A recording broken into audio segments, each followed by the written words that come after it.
একজন মানুষ অসুস্থ, তার বয়স মোর দেন 84, নিয়ার অ্যাবাউট 84, একজন মানুষ, তার মৃত্যু হতে পারে যে কোনো ভাবে। এটা নিয়েও আজকে রাজনীতি করছে। সরকারি হাসপাতাল যদি বলতে পারে যে আমাদের আন্তর্জাতিক মানদণ্ড অনুযায়ী চিকিৎসা সেবা এখানে রয়েছে, আমি ফারুক হাসান জনতার আদালতে স্বেচ্ছায় ফাঁসির কাস্টে ঝুলতেও রাজি আছি। আসসালামু আলাইকুম, আপনারা সবাই কেমন আছেন? আশা করছি সবাই ভালো আছেন। তো আমি আপনাদের কাছে দেখাবো আল্লামা দেলোয়ার হোসেন সাঈদীর মৃত্যু নিয়ে একই তথ্য দিলেন নেতাকর্মীরা, যা আপনারা শুনলে অবাক হয়ে যাবেন। আর এইদিকে দেলোয়ার হোসেন সাঈদীকে নিয়ে একই বললেন আওয়ামী লীগের এক নেতা। তো আমি আপনাদের কাছে এই দুটি ভিডিও ফর্মে দেখাবো। তো আজকের ভিডিওটি অত্যন্ত গুরুত্বপূর্ণ। তো আমি আশা করবো যে আপনারা এই সম্পূর্ণ ভিডিওটি দেখবেন, আর এই সম্পূর্ণ ভিডিওটি দেখলেই বিস্তারিত জানতে পারবেন। আর এই ভিডিওটি দেখানোর আগে আপনাদের কাছে আমার ছোট্ট একটি রিকোয়েস্ট, আপনারা যদি আমার চ্যানেলে নতুন হয়ে থাকেন তাহলে এরকম নিত্য আপডেট নিউজ সবার আগে পেতে আমার এই চ্যানেলটি সাবস্ক্রাইব করে আমার সাথেই থাকুন। আর এখন চলুন কথা না বাড়িয়ে আমরা ভিডিওটি দেখে আসি। একজন মানুষ অসুস্থ, তার বয়স মোর দেন 84, নিয়ার অ্যাবাউট 84, একজন মানুষ, তার মৃত্যু হতে পারে যে কোনো ভাবে। এটা নিয়েও আজকে রাজনীতি করছে জামাত। এটা নীতির জনক বঙ্গবন্ধু শেখ মুজিবুর রহমানকে সপরিবারে হত্যা করার পরে জানাজা পড়তে দেয়নি মাত্র 10-15 জন মানুষ, তাও তাদের অনেক রিকোয়েস্টের কারণে আমাদের জাতির জনক বঙ্গবন্ধু শেখ মুজিবুর রহমানের জানাজাটা হওয়ার পরে এবং রিলিফ থেকে পাওয়া যে সাদা কাপড় মুড়িয়ে আমাদের জাতির জনক বঙ্গবন্ধু শেখ মুজিবুর রহমানকে কবর দিতে হয়েছে। সবাইকে ধন্যবাদ জানাচ্ছি। আমি আসলে এটা শোকের মাস। গতকাল 15 আগস্ট মহান জাতীয় শোক দিবস। এই 15 আগস্ট 1975 সালের আমরা এই বাঙালি জাতির পিতা মহান স্বাধীনতার স্থপতি জাতির জনক বঙ্গবন্ধু শেখ মুজিবুর রহমান, বঙ্গমাতা শেখ ফজিলাতুন্নেসা মুজিব সহ বঙ্গবন্ধু পরিবারের সকলকে ঘাতকরা হত্যা করেছিল। আমি 1975 সালের 15 আগস্টের সকল শহীদদের প্রতি শ্রদ্ধা জানিয়ে আমার বক্তব্য আমি শুরু করছি। আসলে এই যে আমরা যে জিনিসটা দেখতে পেয়েছি সেটা হচ্ছে একজন মৃত মানুষকে নিয়ে আসলে কোনো মন্তব্য করার কিছু নেই। তারপরেও এখন যেই পরিস্থিতি আমরা দেখতে পাচ্ছি, যেই ষড়যন্ত্র, যে গুজব আমরা চতুর্দিকে শুনতে পাচ্ছি, আসলে এখানে আমাদের কিছু কথা বলতে হয়, কিছু বিষয় ক্লিয়ার করতে হয়। এই যে জামাতের নেতা, মানবতা বিরোধী, যুদ্ধাপরাধী দেলোয়ার হোসেন সাঈদী মৃত্যুবরণ করার পরে আমরা যে চিত্রটা দেখতে পেয়েছি, এটা এই যে আমাদের মারুফ মল্লিক সাহেব যে কথাটা বলেছেন, উনি এই যে সাঈদীর বিশাল একটা ফ্যান ফলোয়ার আছেন। আসলে জামাতের নেতাগুলাই, জামাতের সমর্থকগুলাই, কর্মীগুলাই হচ্ছে সাঈদীর ফ্যান ফলোয়ার। তারা এসে হাসপাতালে যে অরাজকতা পরিস্থিতি তৈরি করেছে, তাদের মধ্যে মিনিমাম ওই মানবতা বোধটুকু ছিল না যে আমরা হাসপাতালে যে ভাঙচুর করছি, আমরা যে অন্য সাধারণ জনগণের চিকিৎসা ব্যবস্থায় আমরা যে ওখানে যে ডিস্টার্ব করছি, হাঙ্গামা করছি, ভাঙচুর করছি, অগ্নিসংযোগ করছি, আমরা যেখানে মোটরসাইকেল জ্বালিয়ে দিচ্ছি, গাড়ি পুড়িয়ে দিচ্ছি, আমরা যখন আমাদের পেশি শক্তির প্রয়োগ আমরা দেখেছি, এটা খুব ধিক্কারজনক এবং নিন্দাজনক। আর যখন শাহবাগের মতো একটা জায়গায় পিজি একটা হসপিটাল, বাংলাদেশের সবচেয়ে আধুনিক এবং সবচেয়ে বেস্ট একটা হসপিটাল, যে হসপিটালে বাংলাদেশের সাধারণ মানুষজন এসে চিকিৎসা নেয়, সেই চিকিৎসার জায়গাতে আমরা যে সাঈদী সাহেব মারা যাওয়ার সময় যে পরিস্থিতি আমরা দেখেছি, এইটার পরিপ্রেক্ষিতে প্রশাসন যে উপযুক্ত পদক্ষেপ নিয়েছে, এখানে যে কথাটা উল্লেখ করতে হয় সেটা হচ্ছে আমরা এই যে পিজি প্রশাসন সাঈদীর চিকিৎসার ব্যাপারে সার্বক্ষণিকভাবে সাঈদী সাহেবের ছেলে মোস্ট প্রবাবলি ওখানে যিনি ছিল মাসুদ সাঈদী সাহেবের সাথে সবকিছু কনসাল্ট করেছে। কনসাল্ট করার পরে আমরা কি দেখতে পেলাম, উনি ওনার ফাদার মারা যাওয়ার পরে উনি মিডিয়ার সামনে যেই বক্তব্যটা উনি রেখেছেন, ওই বক্তব্যটাই মূলত সহিংসতা সৃষ্টি করেছে। উনি ওখানে এই যে যারা উপস্থিত ছিল তাদের ইমোশনটাকে যে পুঁজি করে ওখানে যে ধ্বংসাত্মক কার্যক্রম করার জন্য উনি যেভাবে ইমোশনালি তাদেরকে ধাবিত করেছেন, আরো অনেক দুর্ঘটনা ঘটতে পারত। এবং আমাদের দেশপ্রেমিক কিন্তু উনি বরং মানুষকে সান্ত্বনা দেওয়ার চেষ্টা করেছেন এবং উনি ওই চিকিৎসা প্রসেসকে তিনি সন্তুষ্টি প্রকাশ করেছেন এবং এই সন্তুষ্টি প্রকাশের বিষয়ে রেফারেন্স দিয়েছে স্বয়ং সেই চিকিৎসক। সেই চিকিৎসক কিন্তু যেমন বলেছেন যে সাঈদী সাহেবের পরিবারও সন্তুষ্টি প্রকাশ করেছে আমাদের চিকিৎসা নিয়ে। সেখানে সাঈদী সাহেবের ছেলেকেও, সেই মাসুদ সাঈদীকেও কিভাবে মামলার আসামি করা হলো? এখানে এই যে পুলিশের কাজে বাধা দেয়া থেকে শুরু করে তারা সাইদি সাহেবের মৃত্যুকে, যেমন আমরা যখন সাইদি সাহেবের বিরুদ্ধে যখন মানবতা বিরোধী যুদ্ধাপরাধীর দায়ে যখন উনি দণ্ডিত হলো, তখন আমরা বাংলাদেশে কি দেখেছি? সাইদি সাহেবকে এই দেশের জামাতের পেজ থেকে, যে বাসের কেল্লার পেজ থেকে আমরা দেখেছি একটা চাঁদের মধ্যে সাইদি সাহেবের একটা ছবি দিয়ে পুরা বাংলাদেশের মানুষকে বিব্রত করে পুরা বাংলাদেশে একটা অরাজকতা পরিস্থিতি তারা তৈরি করেছিল। এই যে জামাত বলেন, এই সাইদি, তারপর হচ্ছে জামাত সংশ্লিষ্ট যারা আছে, বিএনপি জামাত সংশ্লিষ্ট যারা আছে, তারা সবসময় মিথ্যার অপলাপ তৈরি করে গুজব সৃষ্টি করে। আরেকটা গুজব সেদিন আমরা দেখেছিলাম, যেদিন সাইদি সাহেব মারা গেছেন সেই দিন কিন্তু গুজবের বিষয় গেল। আপনি একজন আইনজীবী হিসেবে তারা এটার সাথে, না আমি একটু শেষ করি, তারা এইটার সাথে বিভিন্ন রূপকথাকে রিলেট করে তারা সাধারণ মানুষকে উত্তেজিত করে তারা একটা ফায়দা লুটতে চেয়েছিল। এবং আমি স্পষ্ট করে বলতে চাই, যে দেশের জাতির জনক বঙ্গবন্ধু শেখ মুজিবুর রহমানকে সপরিবারে হত্যা করার পরে জানাজা পড়তে দেয়নি মাত্র 10-15 জন মানুষ, তাও তাদের অনেক রিকোয়েস্টের কারণে আমাদের জাতির জনক বঙ্গবন্ধু শেখ মুজিবুর রহমানের জানাজাটা হওয়ার পরে এবং রিলিফ থেকে পাওয়া যে সাদা কাপড় মুড়িয়ে আমাদের জাতির জনক বঙ্গবন্ধু শেখ মুজিবুর রহমানকে কবর দিতে হয়েছিল। এখন একজন ব্যক্তি যিনি এই বাংলাদেশের স্বাধীনতা যুদ্ধের বিরুদ্ধে ছিল না, শুধু এই স্বাধীনতা যুদ্ধে পাকিস্তানি হানাদার বাহিনীর সহযোগী হিসেবে এই দেশে মানুষকে হত্যা করেছে, অগ্নিসংযোগ করেছে এবং নারীদেরকে নির্যাতন করেছে, এর পরবর্তীতে গিয়ে এই বাংলাদেশকে আবার পাকিস্তানি ভাবধারায় প্রতিষ্ঠা করার জন্য যারা সব সময় ষড়যন্ত্র করেছে, 21শে আগস্ট গ্রেনেড হামলা থেকে শুরু করি সব রকমের যত অপচেষ্টা আছে আওয়ামী লীগকে, বিশেষ করে আমাদের মাননীয় প্রধানমন্ত্রী দেশরত শেখ হাসিনাকে নিশ্চিহ্ন করার জন্য তারা যে অপতৎপরতা চালিয়েছে, আমি ধিক্কার জানাই। না, কিন্তু আমার প্রশ্নের উত্তরটা কিন্তু পাইনি। আমার প্রশ্নের উত্তরটা হলো, আমি প্রশ্নের উত্তরটা চাই না। মাসুদ সাইদ সহকারে 5,000 নেতা কর্মীদের বিরুদ্ধে মামলা করাটা কি রাজনৈতিক, নাকি আদতে আপনি দেখেছেন যে হ্যাঁ তাদের বিরুদ্ধে মামলা করার কোনো ধরনের এলিমেন্ট রয়েছে? আমরা দেখেছি যে অনেক নেতাকর্মী রাতের, আমি আপনাকে একটা প্রশ্ন ছুড়ে দিই, আমি আপনাকে একটা প্রশ্ন ছুড়ে দিই, এই যে সাইদি সাহেব মারা যাবে এটা কি কেউ জানতো? জন্ম এবং মৃত্যু বিধাতা কর্তৃক, মহান আল্লাহ কর্তৃক নির্ধারিত। এটা রাজনৈতিক আপনি কিভাবে বলবেন? এটা কোনো আমি মৃত্যুটাকে রাজনৈতিক বলিনি। আমি বলেছি পরে যে মামলাটা করা হলো সেটাকে রাজনৈতিক ভাবে দেখবার সুযোগ রয়েছে কিনা, কারণ শুধুমাত্র জামায়াতের নেতাকর্মীদের বিরুদ্ধে মামলা করা হয়েছে। কিন্তু আমরা যতটুকু আপনাদের ভাষায় যদি বলি, আপনারা তো কখনো বলেন না জামায়াতের এত নেতাকর্মী আছে, সেখানে 5,000 নেতাকর্মী, রাতের বেলায় এত নেতাকর্মী জামায়াতের আসে থেকে? শোনেন, জামাত একটা দল, যদিও বা তাদের নিবন্ধন এখন বাতিল, তাদের কিছু সমর্থক আছে, বিশেষ করে জামাতের সমর্থক না, জামাত মানে বিএনপি, বিএনপি মানে জামাত, মুদ্রার এপিটপি।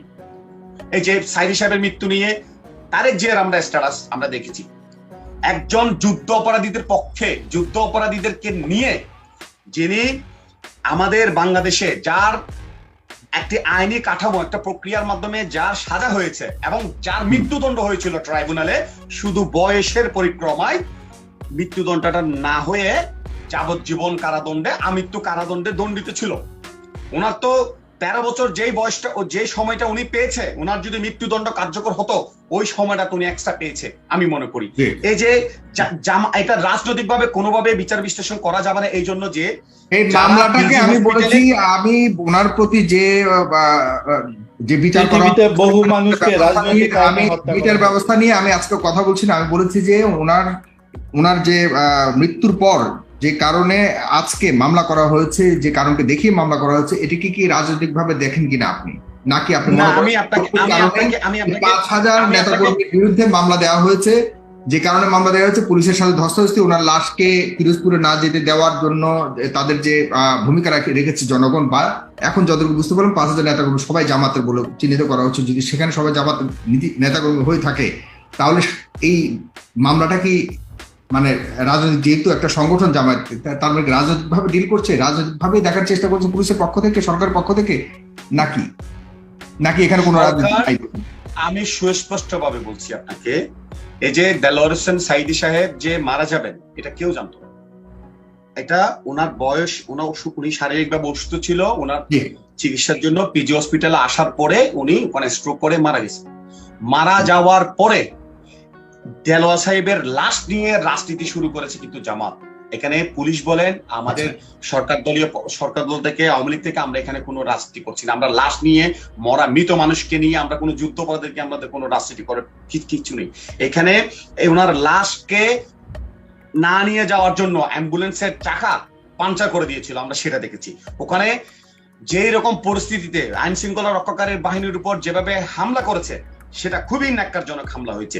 এখানে কেউ যদি কোনো অপরাধ করে, কেউ যদি আইন হাতে তুলে নেয়, কেউ যদি অ্যাম্বুলেন্স জ্বালিয়ে দেয়, কেউ যদি কোনো রাস্তার গাড়ি, মোটরসাইকেল, কার যদি জ্বালিয়ে দেয়, আইন শৃঙ্খলা রক্ষাকারী বাহিনীর উপর যদি হামলা করে, তার বিরুদ্ধে কি আইনগত কি অ্যাকশন কিংবা মামলা করা যাবে না? আর যাবে না, এটাকে আপনি স্বাভাবিকভাবে দেখছেন। তাহলে এই অ্যাম্বুলেন্সের চাকা কি পাংচার করার ক্ষেত্রে সাইদি সাহেবের ছেলে মাসুদ সাইদিও কি আপনি মনে করেন এই অ্যাম্বুলেন্সের চাকা পাংচার করেছে, বা এর মধ্যে উনিও? মাসুদ সাইদি সাহেবের ছেলে উনি উস্কানিমূলক যদি বক্তব্য না দিত, উনি ক্রন্দন করে যদি জনগণের মধ্যে যদি উত্তেজনা তৈরি না করত, তাহলে কিন্তু পিজি হসপিটালে সাধারণ মানুষের চিকিৎসা ব্যাহত হতো না, এবং এখানে কোনো অরাজকতা পরিস্থিতি তৈরি হতো না, এবং এখানে সরকারি যারা পুলিশ অফিসার আছেন তাদের গায়ে হাত তোলা হতো না, যানবাহন ভাঙচুর করা হতো না, জ্বালিয়ে দেওয়া হতো না। জামাত তাদের পুরাতন আচরণে ফিরে গিয়েছে। এবং আজকে কিন্তু ডাক্তার সমাজের জন্য কিন্তু একটা মেসেজ, আপনি চিকিৎসা করতে পারবেন না। চিকিৎসা যদি এদিক সেদিক হয়, আপনাকে কোনো একটা স্টিগমা দিয়ে আপনাকে জানে মেরে ফেলার হুমকি দিচ্ছে। এটা কিন্তু ন্যাক্কারজনক। জামাত তাদের পুরানো চেহারায় কিন্তু আবার ফিরে এসেছে, একজন চিকিৎসককে, মানে চিকিৎসককে হুমকি দিয়েছে এবং হত্যার হুমকি দিয়েছে, সেটাও আপনি জামাতকে দায়ী করছেন? সেটাও আপনার জামাতের নেতাকর্মীরা হতে পারে না? মুস্তাফা জামান সাহেব যিনি ডক্টর, উনি তো স্পেসিফিক্যালি সাংবাদিকদেরকে বলেছেন, আর উনাকে হুমকি দিয়েছেন জামাত। তাহলে উনাকে কি বাইরের লোকজন কি হুমকি দিয়েছেন নাকি? উনাকে অনেক লোকজন নাকি থ্রেট করেছে জানে মেরে ফেলার জন্য। আজকে একজন চিকিৎসক যে একজন মানুষকে চিকিৎসা করতে গেছে, একজন মানুষ অসুস্থ, তার বয়স মোর দেন 84, নিয়ার অ্যাবাউট 84, একজন মানুষ, তার মৃত্যু হতে পারে যে কোনো ভাবে। এটা নিয়েও আজকে রাজনীতি করছে জামাত, এটা নিয়ে আজকে রাজনীতি করছে। এখানে একটা চমৎকার একটা বিষয় এসেছে, আপনি মনে করছেন জামাত রাজনীতি করেছে সেই মাওলানা সাইদি সাহেবের লাশ নিয়ে, আর অন্যরা মনে করছে লাশের মৃত্যুর পর যে বিষয়টি হয়েছে সেটিকে নিয়ে সরকার বা পুলিশ রাজনীতি করছে। আপনার জায়গা থেকে আমি শেষ করতে 3 থেকে 4 মিনিটের জায়গাতে আপনি মোটামুটি 6-7 মিনিট বলেন। 30 সেকেন্ড। সেটা হচ্ছে আজকে এই জামাত যেভাবে ইসলামকে অপব্যাখ্যা করে সব সময়, আজকে আবার অপব্যাখ্যা করে। গায়েবী জানাজা বলতে আমাদের ইসলামের মধ্যে কোনো কিছু নেই। হ্যাঁ, গায়েবী জানাজার কনসেপ্ট যদি কোনো এমন একটা মুসলিম এমন একটা শত্রু দেশে যার মৃত্যুবরণ হয়েছে, যেখানে কোনো মুসলিমের তার জানাজা হয়নি, ওই ক্ষেত্রে গায়েবী জানাজার কিছু বিষয় আছে। তারা আজকে গায়েবী জানাজা নাম করে আজকে পুরা বাংলাদেশে তারা আবার স্বাধীনতা বিরোধী এই অপশক্তি আবার মাথা চারা দিয়ে ওঠার চেষ্টা করেছে। তারা এখানে আবার আমাদের প্রাণের ধর্ম ইসলামকে আবার বিকৃত করার চেষ্টা করেছে, যেটা সাধারণ জনগণ নিন্দা জানাচ্ছে। এই রহস্যটিকে কেন্দ্র করে আমরা পরিষ্কারভাবে বলছি যে এই ঘটনাটি অবশ্যই একটি বিচার বিভাগীয় তদন্ত হওয়া জরুরি। এই ঘটনার বিচার বিভাগীয় তদন্ত আমরা চাই। এদেশের কোটি কোটি মানুষ বিচার বিভাগীয় তদন্ত ইতিমধ্যেই দাবি করেছে। কেন আমরা বিচার বিভাগীয় তদন্ত চাই সেটি নিশ্চয়ই ইতিমধ্যে আপনারা বুঝতে পেরেছেন, অবগত হয়েছেন। আল্লামা দেলোয়ার হোসাইন সাঈদীর যে মৃত্যু রহস্য, উনি কারান্তরীণ থাকা অবস্থায় হঠাৎ করে কারা কর্তৃপক্ষ যখন বললেন যে উনি হার্ট অ্যাটাক করেছেন, হার্ট অ্যাটাক করার পরপরেই উনাকে নিয়ে যাওয়া হয় কাশিমপুর কেন্দ্রীয় কারাগার থেকে আপনার তাজউদ্দিন মেডিকেল কলেজে, গাজীপুরে।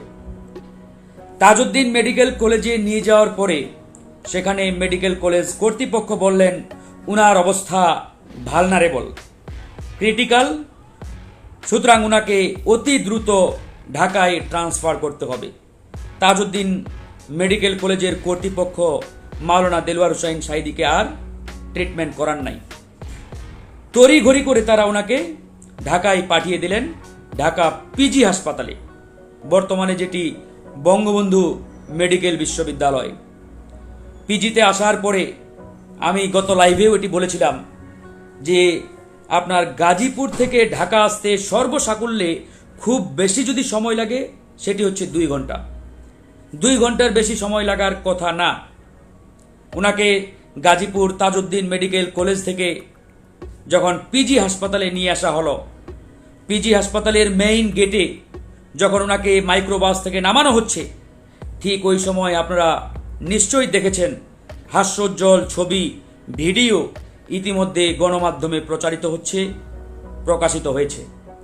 উনি হাসছেন, উনার মুখে কোনো ন্যূনতম ক্লান্তির ছাপ নেই, উনার মুখে ন্যূনতম কোনো যে সিমটম, একজন মানুষ হার্ট অ্যাটাক করলে তার অবয়বে তার ভিতরে যে সিমটম থাকার কথা মাওলানা দেলওয়ার হোসাইন সাঈদীর ওই সময় এই ধরনের কোনো সিমটম ছিল না। ইতিমধ্যে আপনারা যে ছবি ভাইরাল হয়েছে সে ছবিগুলো দেখলে আপনারা বুঝবেন। তারপরে ওনাকে পিজি হাসপাতালে অ্যাডমিট করা হলো। সেখানে যাকে দায়িত্ব দেওয়া হলো চিকিৎসার জন্য তিনি হচ্ছেন ডাক্তার মুস্তাফা জামান, SM মুস্তাফা জামান। এই SM মুস্তাফা জামান ছিলেন ছাত্রলীগের একজন জাদরেল নেতা বলা যায়। ছাত্রলীগের জাদরেল নেতা থেকে ডাক্তার হয়েছেন, তারপরে পিজি হাসপাতালে এসে তিনি আওয়ামী যে চিকিৎসক পরিষদ, সেই চিকিৎসক পরিষদের নেতা। এখন তিনি যতটা না জনগণের কল্যাণে চিকিৎসা সেবায় নিজেকে নিয়োজিত রেখেছেন, তার চাইতে বেশি তিনি নিজেকে সঁপে দিয়েছেন আওয়ামী লীগের MP মন্ত্রীদের তেল মালিশ করতে, যেটাকে বলা হয়। নিশ্চয়ই দেখেছেন প্রধানমন্ত্রী থেকে শুরু করে MP মন্ত্রী, এমন কোনো মানুষ নেই যার সাথে মানে আওয়ামী লীগার যারা এই ডাক্তার মুস্তাফা জামানের ছবি নেই। উনার দিকে তাকালেই আপনারা বুঝবেন যে আসলে ডাক্তার নাকি বড় আওয়ামী লীগার। তো যাই হোক, আমরা সেদিকে যাচ্ছি না। চিকিৎসা কি হয়েছে সেটি ইতিমধ্যেই জনমনে ব্যাপক সন্দেহ, সংশয়ের জন্ম দিয়েছে। এখন গতকালকে আমরা দেখলাম বঙ্গবন্ধু মেডিকেল বিশ্ববিদ্যালয়ের কর্তৃপক্ষ একটি প্রেস বিজ্ঞপ্তি দিয়েছে, সংবাদ সম্মেলন করেছে। তারা সেই প্রেস বিজ্ঞপ্তিতে জানিয়েছে যে মাওলানা দেলওয়ার হোসাইন সাঈদীকে নাকি তারা আন্তর্জাতিক মানের চিকিৎসা দিয়েছে। এখানেই আমার মূল আপত্তিটা। আপনারা নিশ্চয়ই জানেন বাংলাদেশে কোনো আন্তর্জাতিক মানের চিকিৎসা সেবা নেই। আমি চ্যালেঞ্জ দিয়ে বলতে পারি, বাংলাদেশ সরকার কিংবা কোনো সরকারি হাসপাতাল যদি বলতে পারে যে আমাদের আন্তর্জাতিক মানদণ্ড অনুযায়ী চিকিৎসা সেবা এখানে রয়েছে, আমি ফারুক হাসান জনতার আদালতে স্বেচ্ছায় ফাঁসির কাস্টে ঝুলতেও রাজি আছি। কারণ বাংলাদেশে আন্তর্জাতিক মানের কোনো চিকিৎসা সেবা নেই। কোনো সরকারি চিকিৎসা সেবা আন্তর্জাতিক মানের তো দূরে থাক, আমাদের পার্শ্ববর্তী দেশের স্ট্যান্ডার্ড অনুযায়ীও বাংলাদেশে নেই। যদি বাংলাদেশের ট্রিটমেন্ট, চিকিৎসা সেবা আন্তর্জাতিক মানদণ্ড অনুযায়ী হইতো, তাহলে কয়েকদিন আগেই আমাদের ওবায়দুল কাদের, আওয়ামী লীগের সাধারণ সম্পাদক, সিঙ্গাপুরে গিয়ে চিকিৎসা নিয়ে আসছেন। দেখেছেন না? খবরের কাগজে নিশ্চয়ই আপনারা খবর পড়েছেন। ওবায়দুল কাদের সাহেব কয়েকদিন আগেই কোথায় গেলেন? সিঙ্গাপুরে গিয়ে তিনি ট্রিটমেন্ট নিয়ে আসলেন। তাহলে বাংলাদেশে যদি আন্তর্জাতিক মানের চিকিৎসা সেবা থেকেই থাকে, তাহলে এই ওবায়দুল কাদের সাহেবেরা কেন সামান্য জ্বর সর্দি হলেও বিদেশে যায়? কেন সামান্য একটু পায়ের ব্যথা হলে ওই আমেরিকা, ইংল্যান্ড কিংবা সিঙ্গাপুরের মাউন্ট এলিজাবেথ হাসপাতালে গিয়ে ট্রিটমেন্ট নেই? কেন? নিশ্চয়ই বাংলাদেশে ন্যূনতম যে মানদণ্ডের চিকিৎসা সেবা থাকার কথা সেটি বাংলাদেশে নেই, বিধায় তারা বাংলাদেশে চিকিৎসা করান না। আমাদের প্রধানমন্ত্রী প্রায়শই দেখেন আপনারা, তিনি প্রায়শই দেশের বাইরে গিয়ে চিকিৎসা নেন। মহামান্য রাষ্ট্রপতি এর আগে যিনি ছিলেন, জার্মানি, বিভিন্ন দেশে গিয়ে ট্রিটমেন্ট নিয়েছেন।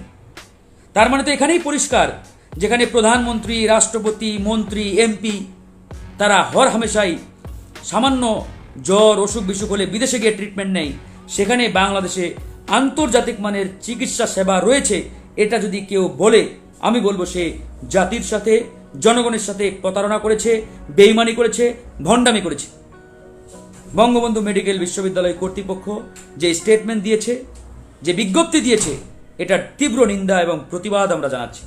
কারণ বাংলাদেশে আন্তর্জাতিক মানের কোনো চিকিৎসা সেবা নেই, তারা মিথ্যাচার করেছে।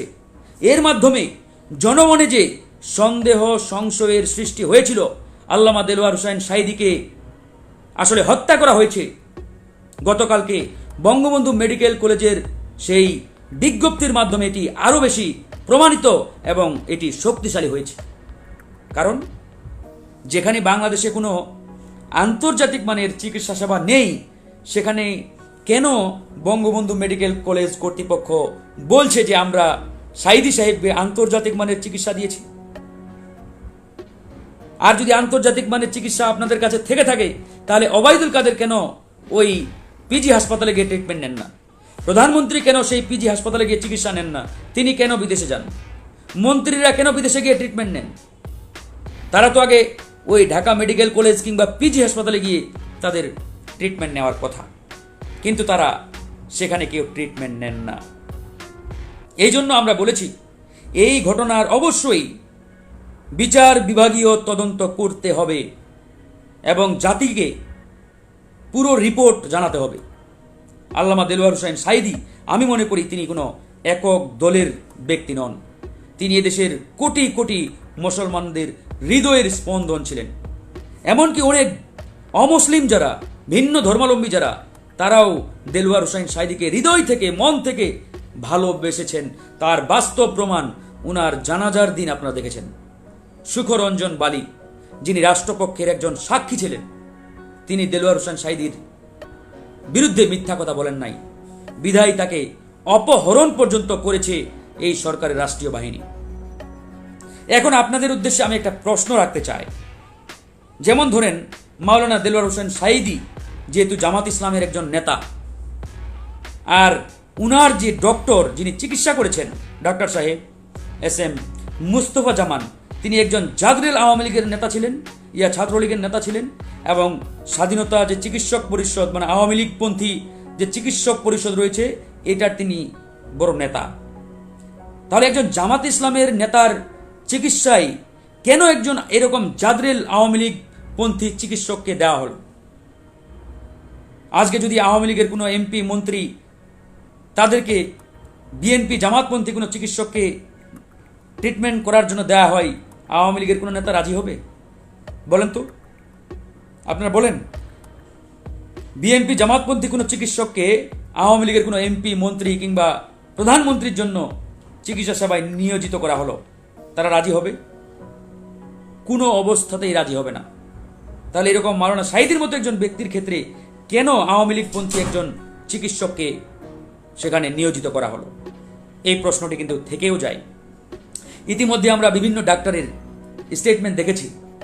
প্রিয়াঙ্কা নামে একজন ডাক্তার ফেসবুকে লিখেছেন যে মাওলানা দেলোয়ার হোসেন সাঈদী যেহেতু ক্রিটিক্যাল পেশেন্ট ছিলেন কারা কর্তৃপক্ষের অনুযায়ী, তাহলে কেন ওনাকে অক্সিজেন মাস্ক দেওয়া হলো না? কেন ওনাকে সেই রকম ট্রিটমেন্টের ব্যবস্থা দ্রুত করা হলো না? তিনি কিন্তু অলরেডি প্রশ্ন রেখেছেন। আরও অনেকেই বলছেন। অনলাইনের বিভিন্ন নিউজে আমরা দেখতে পাচ্ছি যে একজন নার্স নাকি বলেছেন, আমরা সত্যতা কতটুকু জানি না, আমরা অনলাইন বিভিন্ন নিউজে দেখতে পাচ্ছি যে তারা নাকি ওই ডাক্তারকে বলেছেন যে তিনি নাকি একটা ইঞ্জেকশন দেওয়ার পরপরই সাঈদী সাহেবের চোখ মুখ সব অবশ হয়ে আসছে এবং তিনি এক পর্যায়ে মৃত্যুবরণ করেন। তো এই যে এরকম নানাবিধ রহস্য, এগুলোর তদন্ত অবশ্যই হতে হবে। আজকে যদি এই ফ্যাসিবাদী আওয়ামী সরকার তদন্ত নাও করে, ইনশাআল্লাহ যেদিন জনগণের সরকার প্রতিষ্ঠা হবে, যেদিন জনগণের সরকার আমরা প্রতিষ্ঠা করতে পারবো, সেদিন অবশ্যই সাঈদী সাহেবের মৃত্যুর পিছনে কারা দায়ী প্রত্যেকটি ঘটনা পুঙ্খানুপুঙ্খ রূপে আমরা তদন্ত করে জনগণের সামনে হাজির করব ইনশাআল্লাহ।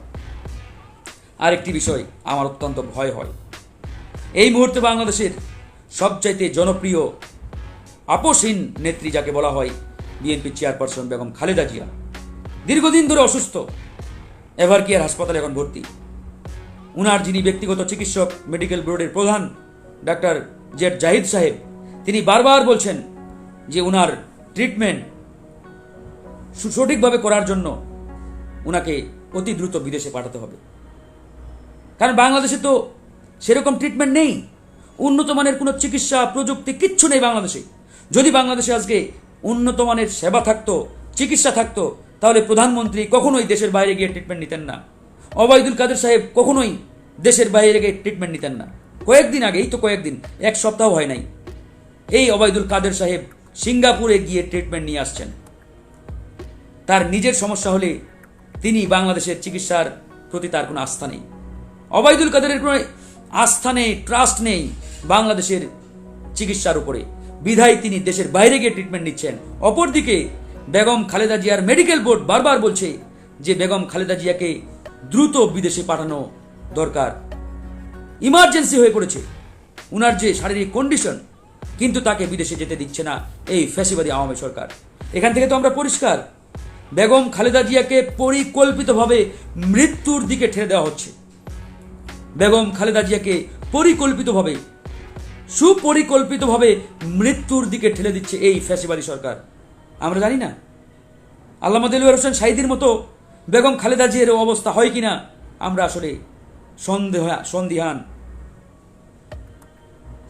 তাই আমরা বলতে চাই এখনো সময় আছে, বেগম খালেদা জিয়াকে বিদেশে পাঠানোর ব্যবস্থা করুন।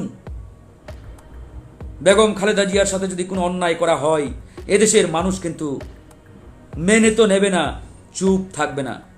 আমরা স্পষ্টভাবে বলছি, বিএনপি সহ যারা লাইভটি দেখবেন, আপনাদের উদ্দেশ্যে একটা কথাই বলতে চাই, অতি দ্রুত আপনাদের চূড়ান্ত সিদ্ধান্ত নিতে হবে বেগম খালেদা জিয়ার বিষয়।